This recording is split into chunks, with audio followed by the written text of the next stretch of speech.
Hi everyone, today we're going to have a look at the effect of number of hydroxyl groups on the viscosity of a liquid.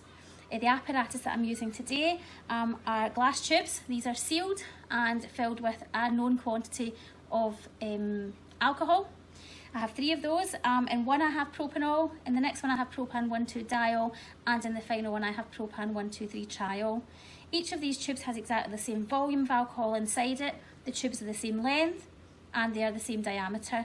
And inside each of these tubes I have a small ball bearing, and again that's the same size in each of my experiments to make sure that this is as fair a test as possible. In order to do this, we are going to turn our tubes upside down, and we're going to record the time it takes for our ball bearing to fall from the top to the bottom.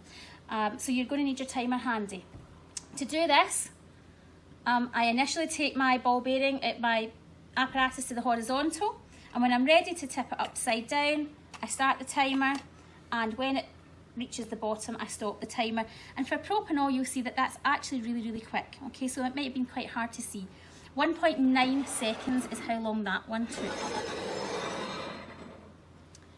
So next up, we've got propan 1,2-diol. So this has 2 hydroxyl groups in it. You'll become familiar with that by the end of Unit 2 if you don't already know it. Again, everything's exactly the same. I'm going to take my arm into the horizontal position, and when I'm ready, I'm going to start the timer, and as it reaches the bottom, I'm going to stop it again. And you'll notice that one took a little bit longer.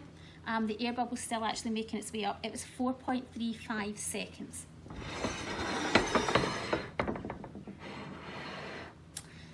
Last but not least, we've got propan 1,2,3-triol. And I'm going to do exactly the same thing. So I am going to take it to the horizontal position, and when I'm ready, I'm going to start the timer, and I'm going to secure this one, and there's a reason for that. Propan 1,2,3-triol is also commonly called glycerol, and these are interchangeable in your exam, so it is important you're aware of both of those names. Propan 1,2,3-triol has 3 hydroxyl groups in it, compared with the 2 hydroxyl group of propan 1,2-diol and the 1 hydroxyl group in propanol. So we've increased those gradually, but at the same time we've kept the number of carbons in the chain exactly the same. They're all the propan chain. So at present, if you can see, the ball bearings around about there, so this is significantly slower than the rest of our experiments. Now, it's worth pointing out, folks, that what we're not measuring directly is viscosity.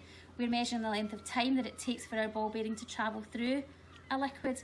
And if they tell you that viscosity is sometimes described as the resistance of flow, then the longer it takes for our ball bearing to travel, the greater the resistance, and therefore the greater the viscosity. And that's important for the exam, because you have to make that correlation between time and viscosity. You can't just talk about time. So we're almost there. We're now down about here, so hopefully a few more seconds and this one will be finished.